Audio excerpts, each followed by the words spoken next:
भुट्टो साहब के साथ इंटेलेक्चुअल लोग होते थे, बीबी के साथ भी अच्छे पढ़े लिखे और सिंसियर लोगों का एक ग्रुप था। जब जरदारी आया तो उनके साथ सारे प्रॉपर्टी डीलर और जो अपने नज़रिए से हट कर अपनी ज़ात के लिए काम करना शुरू कर दिया था। तो जब हमने देखा कि ये नज़रिए से हट गई है पार्टी, तो हमारा फिर रहना उसमें बनता नहीं था। हमारा मकसद मुल्क और मिल्लत की खिदमत था।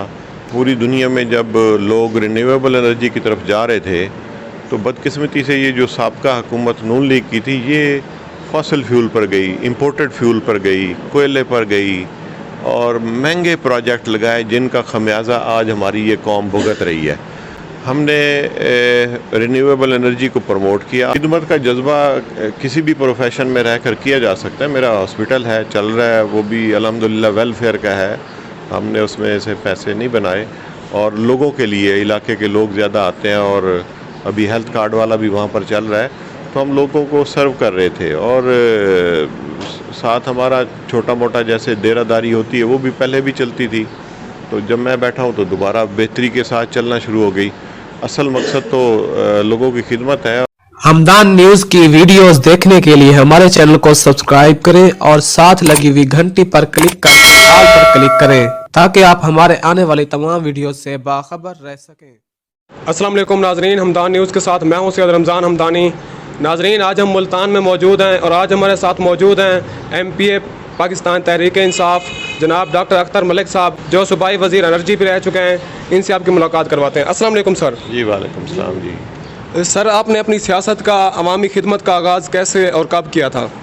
देखें जी, मैंने 98 में मेंबर डिस्ट्रिक्ट काउंसिल का पहला इलेक्शन लड़ा था और तब से फिर इस प्रोसेस में है और लोगों की खिदमत का जो एक सिलसिला है वो जारी और सारी है। और मकसद यही है कि जितने लोगों की हम भलाई कर सकते हैं, कोई अगर इश्यूज़ हैं उनके रिज़ॉल्व कर सकते हैं, डेवलपमेंट काम करवा सकते हैं, तालीमी इदारे हैं, सेहत के इदारे हैं, जो भी हम कंट्रीब्यूट कर सकते थे अल्हम्दुलिल्लाह किया है जी। सर, शुरू में आप पाकिस्तान पीपल्स पार्टी में थे, उसके बाद आपने पीपल्स पार्टी को क्यों छोड़ दिया? देखिए, हम गए थे मोहतरमा बेनज़ीर भुट्टो के साथ। जब उनकी शहादत हो गई तो पीपल्स पार्टी अपने नज़रिए से हट गई। आप देखें कि भुट्टो साहब के साथ इंटेलेक्चुअल लोग होते थे, बीबी के साथ भी अच्छे पढ़े लिखे और सिंसियर लोगों का एक ग्रुप था। जब जरदारी आया तो उनके साथ सारे प्रॉपर्टी डीलर और जो अपने नज़रिए से हट कर अपनी ज़ात के लिए काम करना शुरू कर दिया था। तो जब हमने देखा कि ये नज़रिए से हट गई है पार्टी, तो हमारा फिर रहना उसमें बनता नहीं था। हमारा मकसद मुल्क और मिल्लत की खिदमत था और मखदूम शाह महमूद कुरैशी के साथ हमारा ग्रुप भी था। हमने इकट्ठे मशवरा होकर फिर पाकिस्तान तहरीक इंसाफ जाएंगे। सर, आप पिछले दौर में, ये अभी कुछ माह पहले आप सूबाई वज़ीर एनर्जी थे, तो आपने अपने हलके में कितने तरक्याती काम करवाए और एनर्जी के हवाले से आपने क्या प्लानिंग जो थी आपने परफॉर्म किया था? देखें, पूरी दुनिया में जब लोग रिन्यूएबल एनर्जी की तरफ जा रहे थे, तो बदकिस्मती से ये जो साबका हुकूमत नून लीग की थी, ये फॉसिल फ्यूल पर गई, इंपोर्टेड फ्यूल पर गई, कोयले पर गई और महंगे प्रोजेक्ट लगाए जिनका खमियाजा आज हमारी ये कौम भुगत रही है। हमने रिन्यूएबल एनर्जी को प्रमोट किया। आपको ये जानकर खुशी होगी कि 15,000 के करीब हमने प्राइमरी स्कूलों को, 36 डिस्ट्रिक्ट हेडक्वार्टर अस्पतालों को, बड़े जो इंस्टीट्यूशन है जैसे कार्डियोलॉजी अस्पताल मुल्तान है, कार्डियोलॉजी आपका फैसलाबाद है, लाहौर जनरल अस्पताल है, हमारी कोई 23 के करीब यूनिवर्सिटीज़ हैं, हमारे 2400 के करीब पूरे पंजाब में बेसिक हेल्थ यूनिट्स हैं। आपके 100 मेगावाट का एक हमने लिया में सोलर का प्रोजेक्ट लगाया, जो पाकिस्तान की तारीख का सबसे लोएस्ट टैरिफ हमने 5.25 रुपये पे दिलवाया था। हमने इनके फंसे हुए प्रोजेक्ट जो RLNG के, जिसमें गवर्नमेंट की इक्विटी फंसी हुई थी और इक्विपमेंट आया पड़ा था, आगे कोई गैस सप्लाई एग्रीमेंट, कोई सक्सेशन एग्रीमेंट कोई भी नहीं थे, तो हमने उनको निकाला और उनको फंक्शनल किया। हमारे जो मिनी हाइडल के प्रोजेक्ट से जो 2007 के कंसीव हुए थे, अब मुकम्मल नहीं हो रहे थे, उनको मुकम्मल किया। तो मैं समझता हूँ कि बहुत सारा काम एनर्जी डिपार्टमेंट में किया और मुझे इनकी ये मौजूदा हुकूमत की एक बात सुनकर बड़ी हंसी आती है। ये कहते हैं कि 27 प्लांट ख़राब थे और हमने आकर 21 चलाए हैं। आप देखें कि जब 27 ख़राब थे लोड शेडिंग नहीं थी, जब इन्होंने 21 आकर चलाए हैं लोड शेडिंग भी बढ़ गई है और 14 रुपये यूनिट पहले बिजली बढ़ाई है और 8 रुपये ये कल बढ़ाई है। तो ये तो लोगों के अंदर जो ज़रा सा भी खून की रत्ती है तो ये वो एक एक कतरा निचोड़ना चाहते हैं और इस कौम को खून के आंसू रुला दिए हैं जो महंगाई का तूफ़ान ये लेकर आए हुए हैं। तो मैं समझता हूँ कि ये जो क्राइसिस में चला गया मुल्क, आपकी इंडस्ट्री बंद होने लग गई है, आपका जो यहाँ पर लोकली इस खित्ते में एशिया में जो आपके कम्पिटिटिव हम प्राइसेस दे रहे थे इंटरनेशनल मार्केट में, वो हम बहुत पीछे चले गए हैं और इसका खमियाजा हो सकता है अगले 10-20 साल इस कौम और मुल्क को भुगतना पड़े इनकी नाअहली की वजह से। इस पे तो कोई बंदा भी आके आप बिठा दें और कहें कि जी ये चीज़ें ठीक कर दो, रेट बढ़ाने के अलावा इनके पास और चारा ही कोई नहीं है और यही किए जा रहे हैं और मुल्क और कौम की तबाही के जो गड्ढे हैं वो मज़ीद खोदते जा रहे हैं। सर आप वैसे तो MBBS डॉक्टर हैं, लेकिन एक सियासतदान की तरफ आपने क्यों मूव किया? देखिए, खिदमत का जज्बा किसी भी प्रोफेशन में रह कर किया जा सकता है। मेरा हॉस्पिटल है, चल रहा है, वो भी अल्हम्दुलिल्लाह वेलफेयर का है, हमने उसमें से पैसे नहीं बनाए और लोगों के लिए, इलाके के लोग ज़्यादा आते हैं और अभी हेल्थ कार्ड वाला भी वहाँ पर चल रहा है, तो हम लोगों को सर्व कर रहे थे। और साथ हमारा छोटा मोटा जैसे देरादारी होती है वो भी पहले भी चलती थी, तो जब मैं बैठा हूँ तो दोबारा बेहतरी के साथ चलना शुरू हो गई। असल मकसद तो लोगों की खिदमत है और अपने लिए तो सारे जीते हैं, लोगों के लिए जीना ही मकसद होता है ज़िंदगी का। जी सर, ये PDM की हुकूमत जिस तरह से IMF के सामने लेटी हुई है, तमाम मुतालबात उनके मान रही है, इस पर आप क्या कहेंगे? देखिए, इनका कोई कौमी एजेंडा कोई नहीं था। मैं समझता हूँ कि ये कौमी मुजरिम है, इनको चौराहों पर लटका कर इनको जूते मारने चाहिए। ये 40 साल जो इन्होंने मुल्क का पहले बेड़ा गर्क किया, अब ये बैरूनी साजिश के तहत यहाँ पर मुसल्लत किए गए। कभी भी जो पाकिस्तान के मुखालिफ हैं, मुस्तहकम पाकिस्तान के, वो हामी नहीं रहे और इनको साजिश के साथ मुसल्लत किया गया है और इनकी साजिश वो अब कौम के सामने बेनकाब हो चुकी है। ये IMF के सामने लेट गए और मुल्क को कर्ज़ों में जकड़े जा रहे हैं। ये कौम के अंदर जो थोड़ी सी सक्कत है वो ख़त्म करने पे लगे हुए हैं और अल्टीमेट जो मुल्क की असास है उसको ये तबाह करने पे लगे हुए हैं। आप देखें कि ये जो 25 मई को हुआ है पूरे पाकिस्तान में, इन्होंने अल्लामा इकबाल के घर तक को नहीं छोड़ा, उनके अंदर भी पुलिस घुसा दी।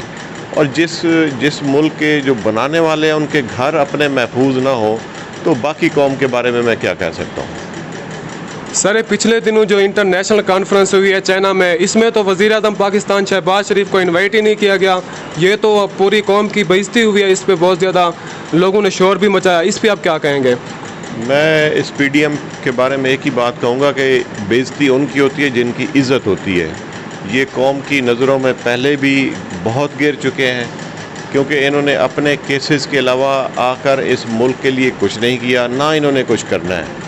इनको ये लगी हुई थी कि हम जेलों में जाने वाले हैं तो जल्दी जल्दी हम अपने केसों से जान छुड़वाएं और इनका पैसा, दौलत, बच्चे, हर चीज़ बाहर है और इन्होंने यहाँ से निकल जाना है। हमारा लीडर इमरान खान कहता है कि उसको वोट ना दें जिसकी जायदाद बाहर है। उसका मकसद यही होता है कि जिसने यहाँ रहना है वो पाकिस्तान के साथ मुखलिस होगा, जो यहाँ नहीं रहेगा वो इसको लूट के निकल जाएगा। और इंटरनेशनली लोगों को पता है कि ये डाकू हैं, इंटरनेशनल डाकू हैं ये, क्योंकि हर मुल्क में इनका पैसा पड़ा है लूटा हुआ। और इंटरनेशनल लोगों को पता है कि ये बद किरदार लोग हैं, इन्होंने पाकिस्तान को तबाही के दहाने में लाने में इनका बहुत बड़ा किरदार है। तो उसकी जो हवा है वो पूरी दुनिया को लगती है, इसलिए लोग भी, दुनिया भी इनको उसी नज़र से देखती है जिस नज़र से एक आम पाकिस्तानी देखता है इनको। और ये इनके मुंह पर बहुत बड़ा तमाचा है कि ये पूरी दुनिया में घूमे हैं और मुश्किल शराइत पर जो इन्होंने कर्ज़े लिए हैं कमर्शियल बैंकों से लेके आ रहे हैं, हुकूमतों से नहीं लेके आ रहे, कमर्शियल बैंकों से लेकर आ रहे हैं और उसमें सारी प्रॉपर्टीज़ पाकिस्तान की जो नेशनल एसेट्स हैं वो पलट करा के ला रहे हैं। तो मैं समझता हूँ कि ये पाकिस्तानी कौम के लिए जागने का वक्त है, लम्हा फ़िक्रिया है। अगर इसी तरह सोए रहे तो अल्लाह ना करे कि हमारी मुल्क की जो मुल्क का जो हमारा वजूद है वो ख़तरे में पड़ सकता है। सर, ये आप जनूबी पंजाब से आपका ताल्लुक़ है, यहाँ पे लोग जिस तरह से वो कह रहे हैं कि वफ़ादारियाँ तब्दील की हैं, लौटे हुए हैं, अब उनसे हमने इंटरव्यूज़ किए हैं तो वो कहते हैं हमने तो किसी से कोई पैसे नहीं लिए, ना हमने वफ़ादारियाँ तब्दील की हैं, लेकिन हुकूमत आपकी चली गई है। देखिए, हुकूमतें आती जाती रहती हैं, लेकिन लोगों का किरदार वो ज़िंदा रहता है। ये जितने लौटे हुए हैं, ये इनको अंदाज़ा ही नहीं है कि ये कितनी बड़ी साजिश का हिस्सा बने हैं। ये मीर जाफ़र और मीर सादिक जो आज तारीख़ में ज़िंदा है एक बदनुमा दाग की सूरत में, ये जो हमारे लौटे हैं इस खित्ते के, बल्कि पाकिस्तान के, ये तारीख़ में मीर जाफ़र और मीर सादिक के ग्रुप में अपना नाम लिखवा चुके हैं और इन पे रहती दुनिया तक लानतें पड़ेंगी। या मेरी बात याद रखिएगा, इन लोगों ने इस मुल्क के चलते हुए निज़ाम को डी-ट्रैक किया है। ये तो आए थे महंगाई ख़त्म करने के लिए। जितने इनके लीडर हैं, नून है, पीपी है, मौलाना फजल रहमान है, एमकेएम भी भागी थी कि जी महंगाई होगी, इमरान खान ने तबाही कर दी। इन्होंने आकर क्या कर लिया? इन्होंने आकर और तबाही फेरी है और मज़ीद ये फेरते जा रहे हैं। और जो लोग इनके साथ जाकर खड़े हुए हैं वो हुसैनियत काफ़िला और यजीदियों का काफ़िला, वो ग्रुप है, वो सामने आ गए। वो आप देखें कि चंद दिनों में जो उनके अंदर की कहानी है वो बाहर निकलेगी। सर, ये जैसे वज़ीर आला का चुनाव हो रहा था, आपको भी किसी लोगों ने डराया था, धमकाया था, जिस तरह बाकी MPs को धमकियाँ दी गई थी? एक्सक्यूज़ मी, देखें, असम्बली में पुलिस का कोई रोल नहीं है। जानबूझकर उन्होंने बदमाशी की और आज भी उसी पुलिस स्टेट बनाकर बैठे हुए हैं। असम्बली जो पुलिस की मरात, पुलिस की तनख्वाहें, जजेस की तनख्वाहें, जजेस की मरात जो असम्बली फ़ैसला करती है, उस पर ना जुडिशरी को हक़ बनता है कि जो मुजिद है आपको ताकत देने का, उस पर हमला कराएं या करवाएं। ना ही पुलिस का हक़ बनता है कि वहाँ पर जाए, ना ही रेंजर्स और बाकी फोर्सेस का हक़ बनता है। ये पार्लियामेंट एक इंडिपेंडेंट इदारा है और इन्होंने उस पार्लियामेंट को हाईजैक करने की पूरी कोशिश की है और एक 20 ग्रेड के अफसर के नीचे लगाने के लिए उन्होंने एक एग्जेक्टिव आर्डर जारी किया है जो एक मार्शल लॉ में भी कभी नहीं हुआ। इनके मुंह पर ये जमहूरियत का जो नारा लगा रहे हैं, तो इनके मुंह पर एक और बड़ा ज़ोरदार तमाचा है कि ये लोगों को प्रेशराइज़ करके मार्शल लॉ की जो बाक़ियात हैं उनको आगे बढ़ाकर इसका जो जमहूरी निज़ाम है उसको ये बिल्कुल हाईजैक करने की कोशिश कर रहे हैं। और इंशाअल्लाह हमेशा हक़ और सच की फतह होगी। बहुत सारे लालच सबको दिए गए, लेकिन सारे बेज़मीर लोटों की तरह नहीं होते जो अपने नज़रिए पर जमे भी रहते हैं और जो मुल्क के लिए और कौम के लिए किसी भी कुर्बानी से दरेग नहीं कर रहे। तो मुझे शुक्र है, मुझे अल्लाह ताला का शुक्र अदा करता हूँ कि हम उस काफ़िले में हैं जो इस मुल्क की खैर खाई चाहते हैं। सर, ये PTM की जमातें तो कह रहे हैं इमरान खान ने रशिया के साथ कोई डील नहीं की, हम डील करने जा रहे हैं, पेट्रोल और बाकी फ्यूल्स की कीमतें आसमान को छू रही हैं। इमरान खान ने क्या वाकई मुआहदा किया था या ऐसे बात है? ये तो इनको कहें ना, चलो कर लेना, अगर इनमें हिम्मत है, इनके अंदर दाने हैं तो कर लें, रशिया से बात भी कर लें, डील भी कर लें, हम तो उसको सपोर्ट करेंगे। हमारे तो माहिदा वो हमाद अज़हर ने शो भी कर दिया था, उनसे बात भी हो गई थी। तो ये अगर इनमें हिम्मत है अपने बैरूनी आकाओं के सामने खड़े हो सकते हैं तो कर लें। पाकिस्तान में इसमें बेहतरी होगी पाकिस्तान के लिए।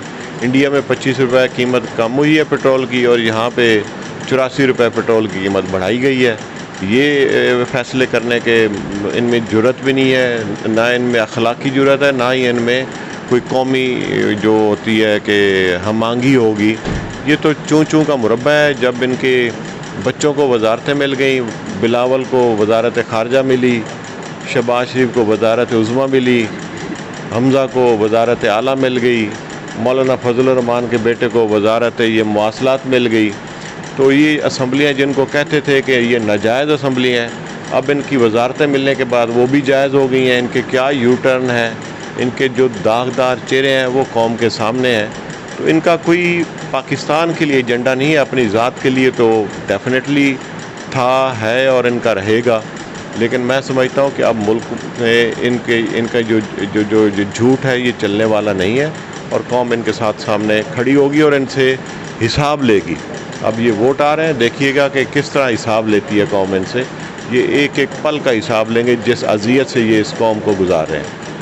सर, मुल्तान के हल्का अभी आपके साथ वाला ही हल्का है, PP 217 में ज़िमनी इंतखाबात हो रहे हैं, उनके पास अब हुकूमती मशीनरी भी है, तो आप ये ज़िमनी इंतखाबात PTI कैसे जीतेगी? ये इंशाल्लाह कौम, इमरान खान ने कौम ख़रीदी है, ये लोटे ख़रीदते रह गए हैं। जो मुखालफिन है ये लोटों पे लगे रहे हैं, हमारे जो लीडर हैं वो कौम ख़रीदते रह गए हैं। तो वाज़ेह फ़र्क है, कौम हमारे साथ है और लोटे इनके साथ हैं, और जो ज़मीर फ़रोश है वो इनके साथ हैं, जो हक़ और सच की बात करने वाले वो हमारे साथ हैं। जो मुल्क के साथ मुखलिस हैं वो एक तरफ हो गए हैं, जो मुल्क के दुश्मन हैं, जिन्होंने मुल्क के साथ ज़्यादतियाँ की हुई हैं, अभी भी करना चाह रहे हैं, वो एक तरफ हो गए हैं। तो अल्हम्दुलिल्लाह कौम अपना फ़ैसला 17 जुलाई को पाकिस्तान तहरीक इंसाफ के हक़ में देगी, इमरान खान के हक़ में देगी और पाकिस्तान के हक़ में देगी। सर, आखिर में मुल्तान की आवाम को और पाकिस्तानी कौम को क्या पैगाम देना चाहेंगे आप? देखिए, मैं समझता हूँ कि इमरान खान का बहुत बड़ा एहसान है इस मुल्क पर, इस कौम पर, कि इन्होंने शऊर दिया है। पहले तो पता ही कोई नहीं होता था कि आपके मुल्क के साथ ये क्या क्या कर रहे हैं।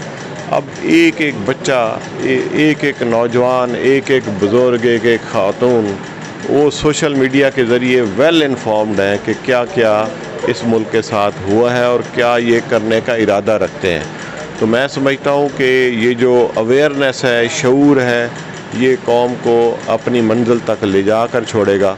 मेरी गुजारिश होगी कि हक़ का साथ दीजिए, न हक़ के ख़िलाफ़ खड़े होइए।